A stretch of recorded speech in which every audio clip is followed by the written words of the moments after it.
The radio advertising strategy that killed it for our auto repair shop. As a marketing agency that specializes in marketing auto repair shops, we usually stick to the foundational marketing techniques that are repeatable and they just simply work. It's rare that we shy away from working within the realms of your website, email marketing, social media, search engine marketing, and direct mail. The reason is we don't like to do gimmick marketing or marketing that can't be tracked. When you get into traditional mass media like television, radio, and billboards, there's no doubt that they work. The giants like McDonald's, Coke, and all the others you see when you're watching TV know exactly what they're doing with their marketing budgets, and they don't spend money on media that doesn't work. But just because it works for companies who are doing 9 figures plus in revenue doesn't mean it will work for a small business like auto repair shop. These large companies spend millions of dollars on awareness marketing.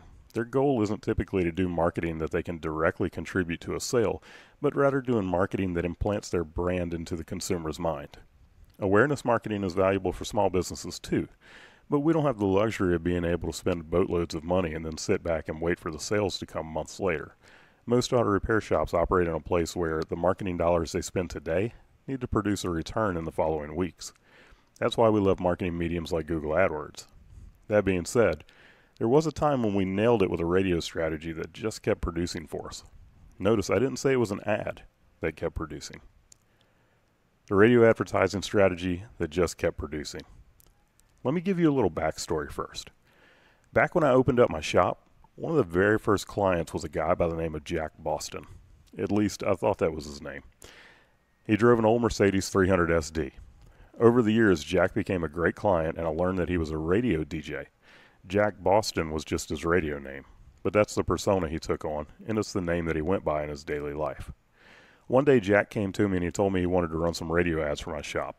I'd never been interested in doing radio ads, and to be honest, the only reason I entered the conversation was that Jack was a client and a friend, and I felt I owed it to him to at least entertain the idea. Jack wanted to do something different. He didn't want to do pre-recorded ads. He wanted to do live endorsements during his show. The idea was he would be talking about a particular topic, and when he hit a point where it made sense, he would relate the topic to getting his car fixed and just start talking about us. Jack sold me. I signed a 6-month contract with a radio station, and we were set to go. Within a couple of days of signing the contract, we got some terrible news that would change everything. Jack found out he had leukemia, and he would be spending the rest of his life focusing on overcoming the disease. He would not be continuing his radio work. But we were in a signed contract, and the radio station would not let us out of it. They wanted me to just do traditional ads with them now. I didn't, and I still don't believe in traditional recorded set-length radio advertisements. I spoke with Jack, and he recommended going forward with the original plan, but doing it with a radio talk show host on another station owned by the same company. That radio personality was Bill LeMay, a conservative talk show host on WPTF 680 AM. Now, I already wasn't a fan of radio, but I definitely wasn't a fan of AM radio. But as it turned out, 680 AM is the biggest AM station between Atlanta and DC. The footprint and the listenership were huge, and Bill LeMay had a cult following. The original idea was based on the fact that Jack had been a client of ours for years and could talk from his heart about the personal experiences he'd had with us. Bill didn't have these experiences. I was already into this thing up to my neck, so I figured I'd better make it work. I went and met with Bill at the radio station and then had him come visit the shop and meet my staff. When Bill pulled up at the shop, he was driving an old beater of a mid-90s Camaro. This thing was in seriously rough shape. My shop, Peak Automotive, was a Highline European shop. We worked primarily on Mercedes, BMW, Volkswagen, Audi, and Porsche. This Camaro was not something that would ever roll into my shop, but I needed Bill to have the Peak Automotive experience. One of my techs, Josh, had spent years at a generalist shop, and he knew domestic cars inside and out. I had Josh go through that car and fix anything he could find broken. 3 days later, we handed Bill the keys to his car, and he was blown away. I didn't charge him a dime for the work we did. For the next 6 months, randomly during the show, Bill would talk about his car and the experience with our auto repair shop.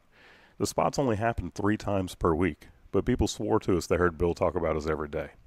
The spots were also supposed to be 60 seconds in length, but they often went up to 3 minutes, and Bill raved about us and the amazing work we did for him.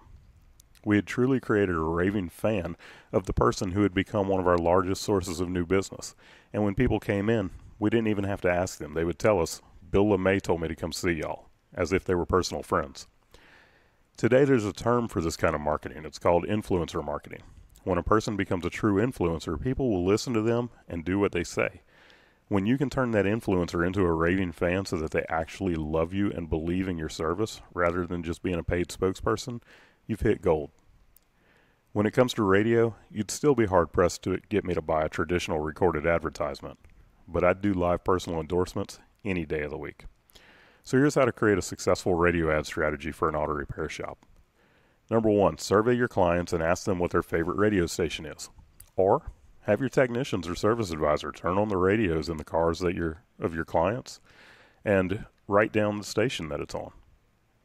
Number 2, ask your clients if there's a particular radio personality that they like to listen to. Number 3, go make a deal with the radio station to do live endorsements with the radio personality. Number 4, get that personality to visit your shop and do some work on their car. Most of these people are not rich and will likely be driving something that you can do some work on and leave an impression with them. Number 5, give them the 5-star treatment and turn them into a raving fan. And number 6, let them have complete creative freedom with what they say about you. The best endorsements are completely unscripted. This strategy brought us a lot of great new clients. I'm grateful that Jack convinced me to do radio this way, and I'm grateful that the radio station held me in my contract. Jack remained a client and a friend, but succumbed to leukemia a couple of years later. I actually had his car in my shop when he passed. It was a 400E Mercedes. His wife said he would have wanted me to have it, and that car became another amazing blessing that Jack gave to me. Thank you, Jack.